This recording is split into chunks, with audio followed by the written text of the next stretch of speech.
And we're live. Hey guys, got with me today Fudd, and I've got Chuck with me. Lyle's had a previous engagement somewhere else, and Brian's sick as a dog, so I've got Brian and Fudd with me. Chris Wallace, if you don't know him by Fudd. But we're going to touch over a few things today, nothing long and drawn out, but boat safety. And we're going to turn it over to Fudd. Hi, everybody. All right, yeah. This week, some of you may have seen Jason Bridges with the Wheeler Cats Guide Service.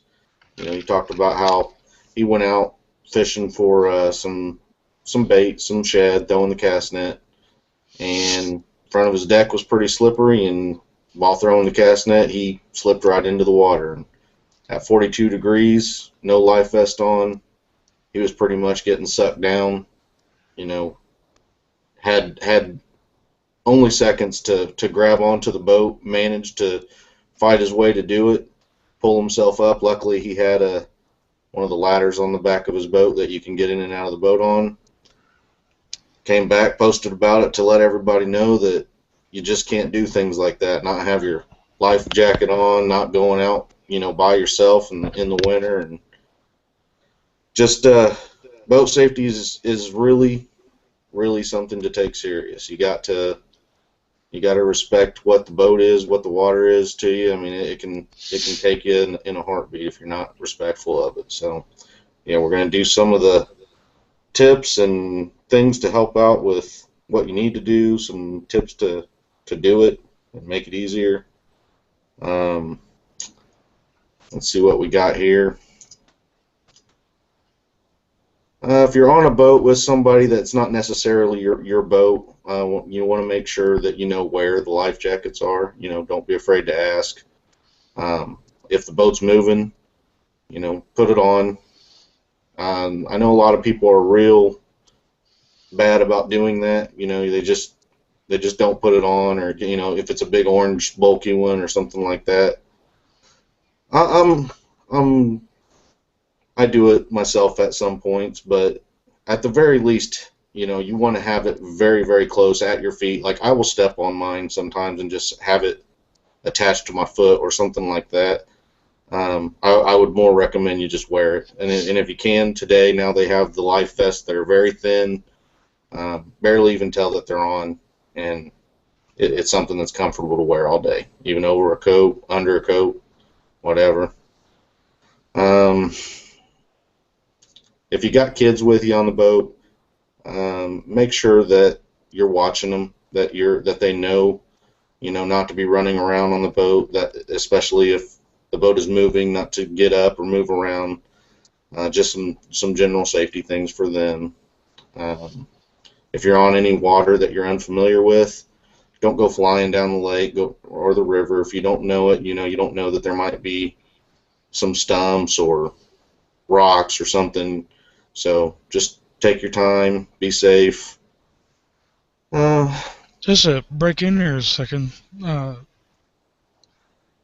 was a deal here about a year and a half ago, I think I posted, and they were flying across the water, and they knew the lake, Yeah. and they got flying across there and hit one of them stumps, flipped the boat, and both of them died. They found them the next morning, and neither one of them were wearing their life jackets at all. And from one side to the other, it's not even a quarter mile. And young people should be. And there wasn't any alcohol involved in it, but um, they knew the lake, and they were just sailing across there and flipped the boat, and both of them died. Yeah, it's unfortunate. Like I said, you gotta respect the water in the lake and use common sense. And it doesn't have to be a large body of water. It can be a body of water that just especially with kids involved. I mean, if any time I take my children on the boat with me, they have a life jacket on at all times. They're my kids. That's the way I think that any kid should have a life jacket on if they're on the water. But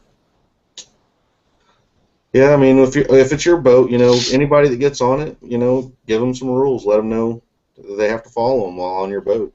Children, adults, just let them know the rules of the boat. Try to keep everybody safe on your boat. You're responsible for them. Alcohol and boats don't mix. A lot of incidents with boats happen with alcohol involved. Just don't do it. That's pretty simple there. I mean, if you're out on the water, you don't really need to be drinking. You'll get a DUI just the same as driving a car or truck or whatever. And you're jeopardizing everybody's life that's in that boat. And other people's lives. So CPR, in on the water, CPR is something that you definitely want to know. It's something that could very easily save somebody's life because most of the time, any body of water that you're at, it's going to take a while for any ambulance, any emergency vehicle to get to you. So if you can do CPR, you might be what keeps that person alive.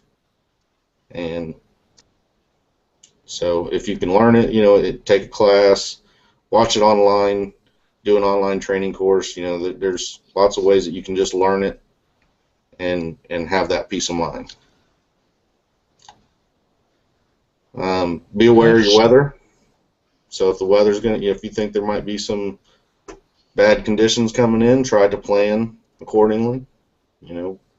Keep if you can get a weather radio for the boat.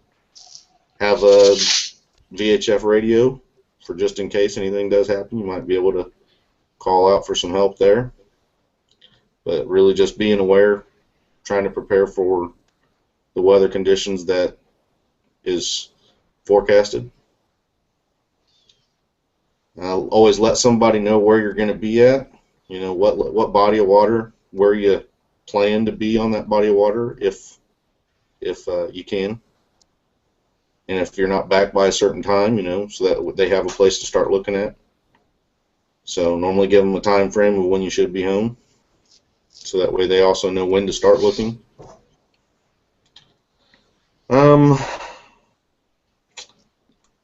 already talked about life vests, but another thing that a lot of boaters and people on the water don't use and utilize is the kill switch on their motor that attaches right to your throttle.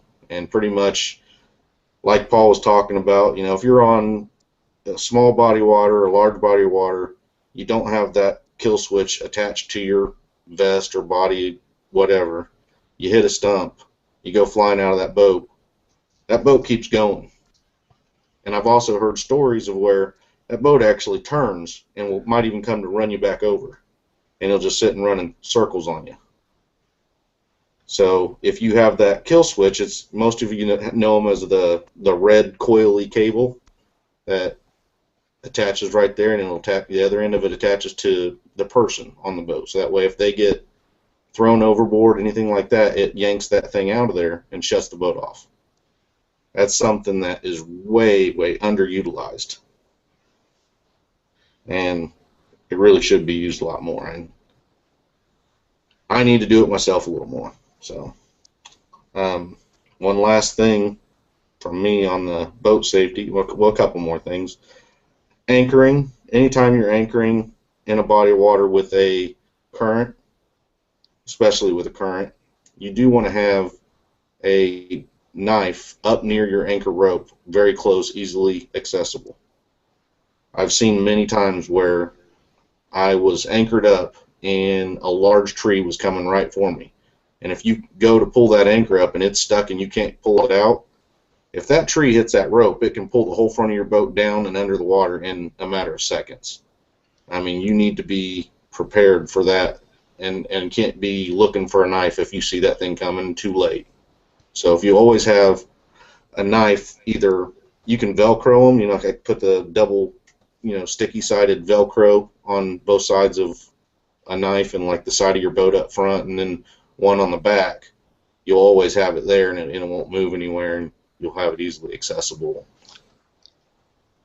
Now, when I talked about, Go ahead. I would have never thought of that, Yeah. or the reasoning for the knives. That makes sense.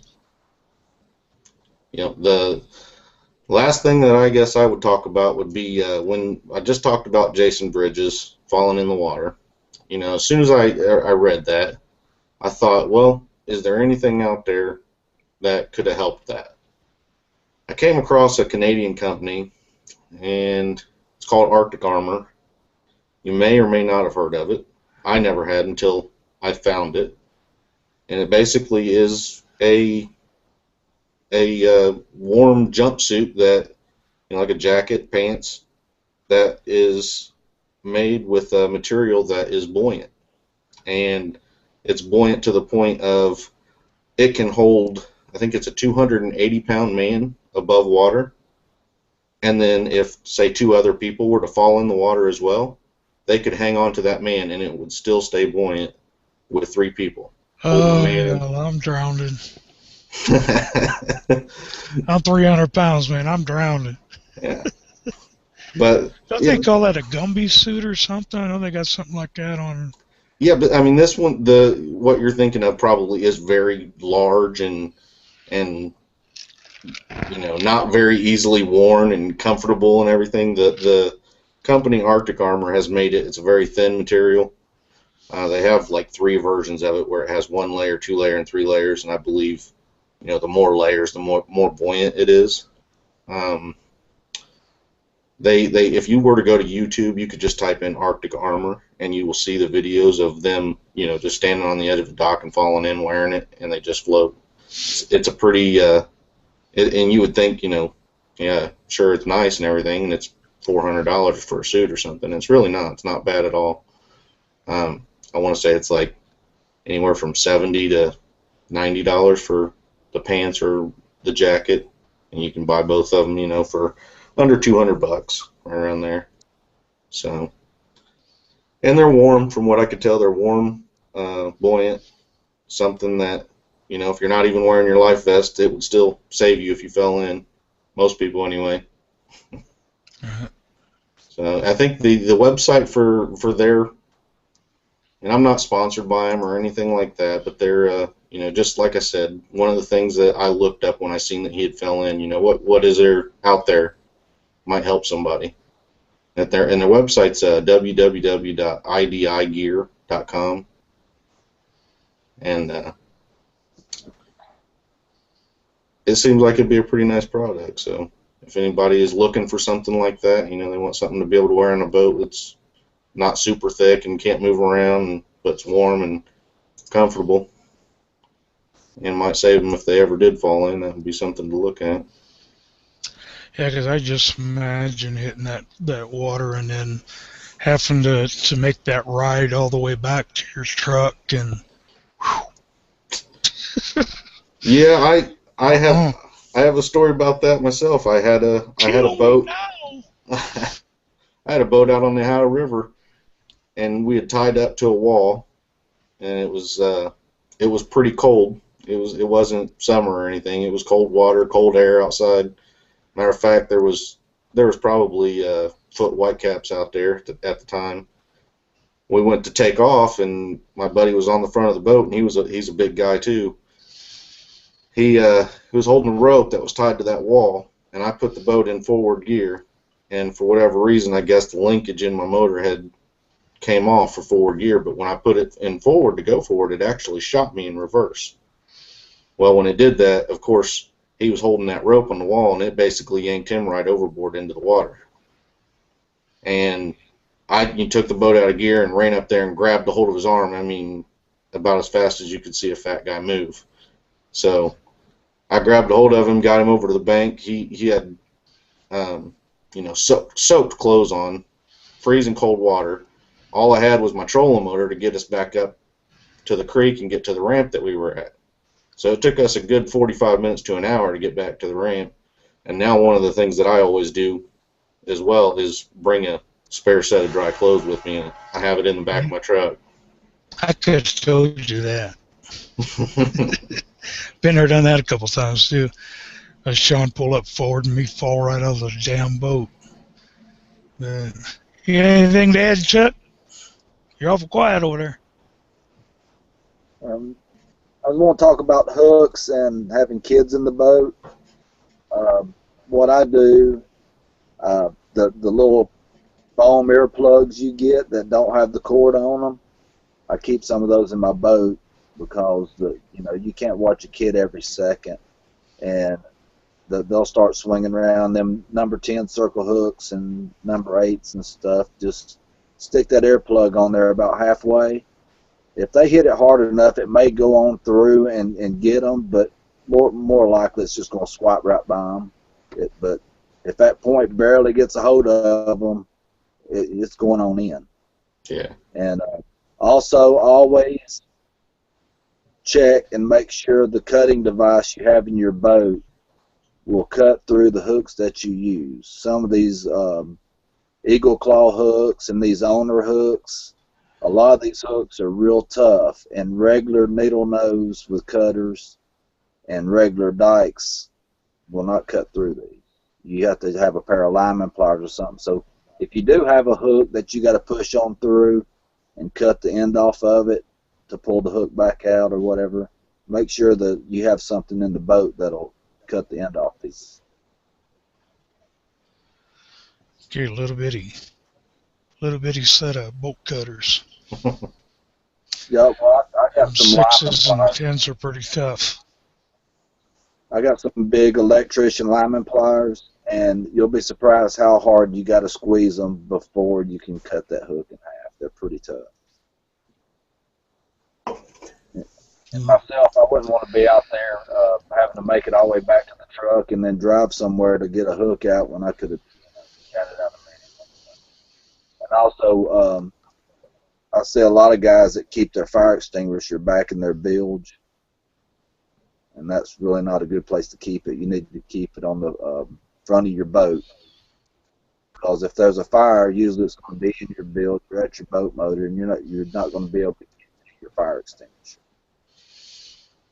Yeah, I think here the fire extinguisher has to be easily accessible. It can't be in a compartment of any sort. Pretty much has to be open in the boat somewhere.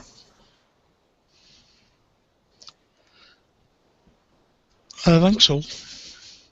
But yeah, that's both of those are the hook thing with the earplug. That's really good because I know kids like to swing some poles and want to cast it themselves and whatnot, and I've seen that hook come real close. I'm glad I've not got caught with it, or they haven't got caught with it. Well, another thing you might want to throw in there with animals and kids, kids are going to get into everything. And here, let me add him back in here.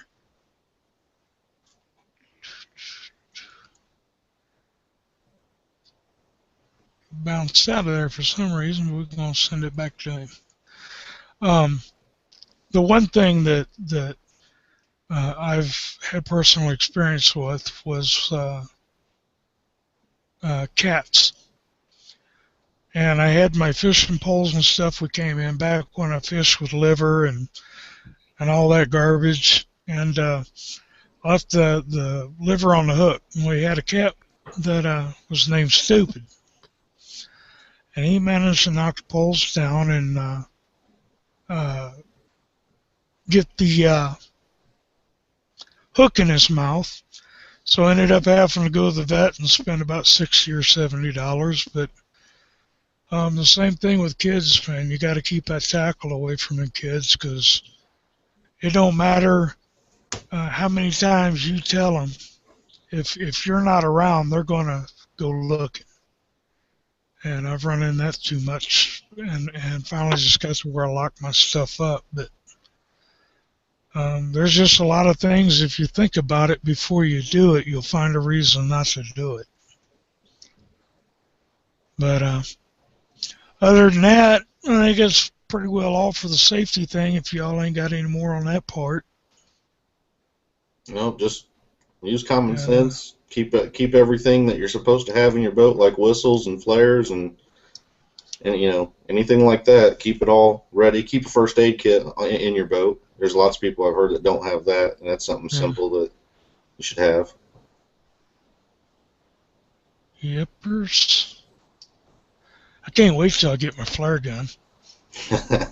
I may get in trouble with that. May have to just stay with a whistle or something. That would get me in trouble. You know, they sell them at Walmart. Yeah, I've seen them. But yeah, that'd be fun. So anyway, I just said I ragged you. What's anybody up to and all that good stuff. Hello. What's that? Oh, I was trying to figure out what y'all have been up to, or kind of a little BSing before we stop it. Yeah, I've been up to a few things. Some people may have known recently I posted on my Facebook account that I just got taken on as field staff with Humminbird and Minn Kota. I feel real honored and proud that they decided to take a chance on me, and I know they're not, as far as I know, there's not a lot of people that they've taken on in the catfishing world. They're real big into the, the bass tournament guys and everything, but I've talked with them for almost 3 years now, kept up with them every single year, and just let them know that, I was here, and I purchased their products. I use their products anyway. I got permission, even when I wasn't part of their team at all, to use their logos on my jerseys. And, this year they finally put me on, and I'm real excited. I can't wait to be able to get all the new gear and check it out and be able to do videos and tips and help people with anything that I can in regards to. So when you make features. your first million, you help a brother out, right? Yeah, when I make my first million, I'll probably be helping lots of brothers out. I go Chuck over there. He got him a sponsor too. He'll drop my name in the hat there. Yeah. Yeah. Besides that, with me, Chuck might not be able to hear us. I hear you. Oh, okay. You just ignored me then, ain't you? Yeah. I was looking at that bait you got hanging on the wall back there behind you. I think it's That catfish.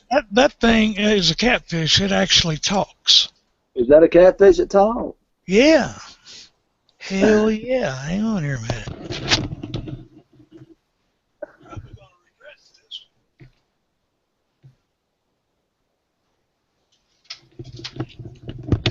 I'll get here in a second. What are you looking at? Got any worms?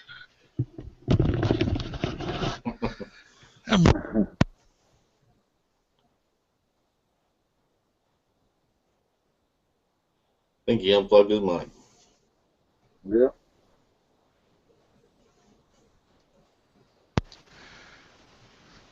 I just embarrassed myself saying that. No, actually, we couldn't hear anything because you unplugged your mic. Oh.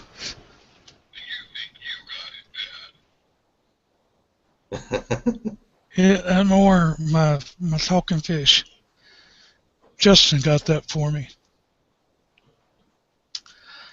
He's my right hand man, getting everything loaded and all that stuff for me because I can't really do it myself.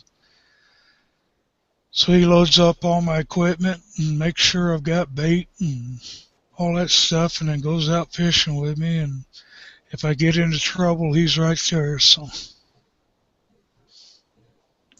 got to do that when you're disabled. Everybody sees me jump in a boat and think that I'm all right, but there's a lot more to it. 9 times out of 10, I get in the boat before it's ever backed into the water. I've took a dive once, and that's something I don't want to do again. Yeah.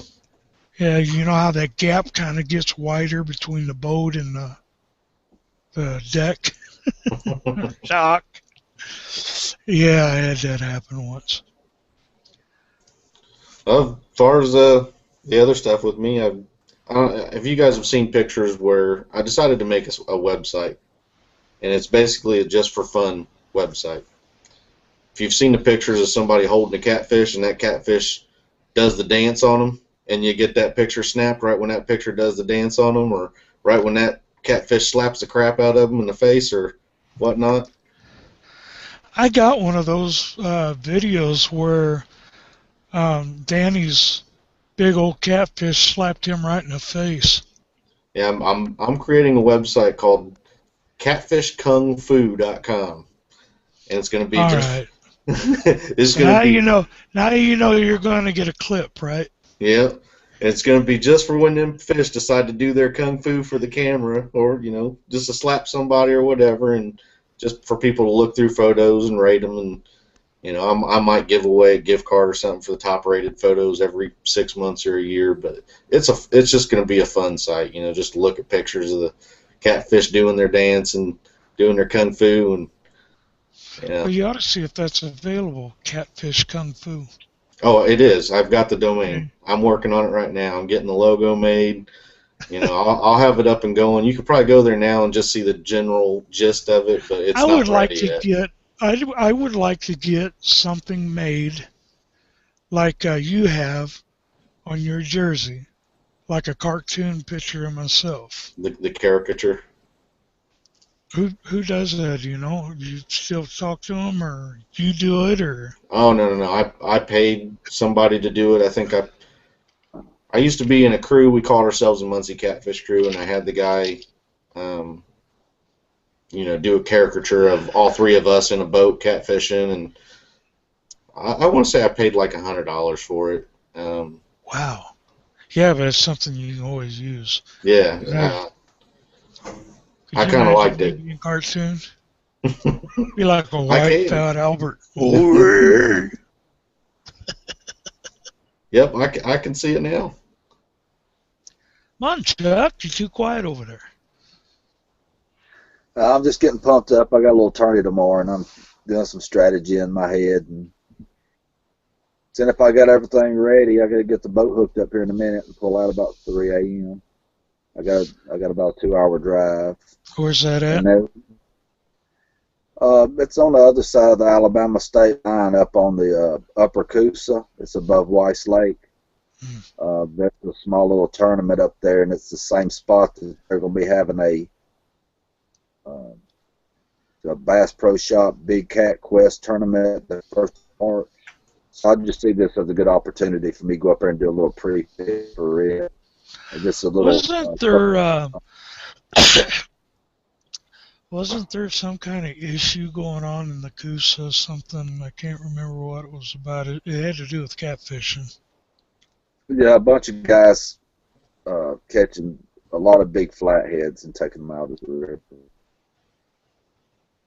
That's stupid. Is this a stretch of river you fished already before, Chuck? The one up in North Georgia, I've never fished that stretch before, so this is something I need. I'm gonna get up there and check it out and see. You've been sitting on Google Earth checking it out for days on end, like I do. I viewed it a little bit, and luckily, Weiss Lake is one of the lakes that they let down to a winter pool. They let it down about 5 or 6 feet. So Google Earth right now is the photos are from winter time scenarios, so I get to see really what the water's like in the winter. Actually, most time you'll go and it'll be different than what it usually is, but I've been looking at the Navionics a pretty good bit and, mapping some stuff out. Where we're putting in Georgia, it's 2 miles into Alabama, which Alabama's got the 34-inch rule where you can't transport any catfish over 34 inches across state lines. So you can go fish over in Alabama, but if you catch anything of any size, I won't be able to bring it back legally. So I'm just going to stay on the Georgia side and fish. It's a 3-fish tournament. Weigh in over in Georgia too? Yeah, we're putting in Georgia, and the weigh-ins in Georgia. Yeah, that's what I do. Yep. Well, I don't know really anything I just else. want to see how this the Bass Pro Big Cat Quest does it when they come up, because we have had some tournaments that border 3 states. Even the waters border 3 states, and some guys have went on into other states and have brought across, 34-inch catfish and weighed them in another state before. Tennessee and Alabama both have a 34-inch no transport law, and even though you can use your fishing license in a state agreement like on Pickwick Lake that border Mississippi, Tennessee, and Alabama, it don't say anything about transporting the fish across. It just says you can fish the water. So I don't know if you can bring the fish across because you hold a fishing license or what. But I heard to go by the strictest states. What I've always heard. That's one way to keep you out of trouble. Mm-hmm. It'd be nice if Kentucky, Indiana, Illinois, and all them would follow suit with some of them states down there for the Ohio. They will eventually. We can hope. Missouri gets a statewide. There's not hardly any ramps over here at all. So they get that 34-inch rule for the river and stuff over there. It's going to knock the hell out of some of these Illinois commercial fishermen anyway, because they won't be able to transfer that fish from there to over here. Yeah. Oh, one last thing real quick is I just got back from Cumberland City for skipjack fishing. 3 guys of us went over there and we each caught our limit for the most part. We probably caught over 400 skipjack, but we were tossing the bigger ones back, and we kept our limit of 100 per person. So they were in there pretty thick at Cumberland City Power Plant. Yeah, if I knew these guys was being down there and I had a little heads up, I may have showed up. But I admit this year we didn't do anything going down there. So. What will they charge you for an 8-day a 1-day license there? It's like $10 or something. I think a 1 day is $10. Yeah. I thought it was $8. That ain't bad. It could be, but I know if you print it out online, they charge you a fee to print. Like I think my 3-day license it's supposed to be $16, but they added a $3 fee, so it was $19 to do it online. For doing it online. Yeah, it's the easiest way to do it, though. Yeah. That's not a bad price for skipjack when they're selling it for $5 for a styrofoam cup full. And that's even like up here, way up north in Indiana, you can't even find it in any of the places around here. So you get down to somewhere right on the Ohio River, you're paying $3 to $5 per skipjack. I get caught using it anywhere other than the Missouri, Mississippi. I'm screwed. I hope this year to figure out moon eye and start having fresh moon eye on hand if I can. That's the catfish candy up here. You talking about moon pie? Moon eye, gold eye. That Big Dave like them moon pies. Yeah, and banana moon pies. All right, so we're going to cut the live broadcast. Y'all take care, and until next time, if you ain't fishing, you ain't living.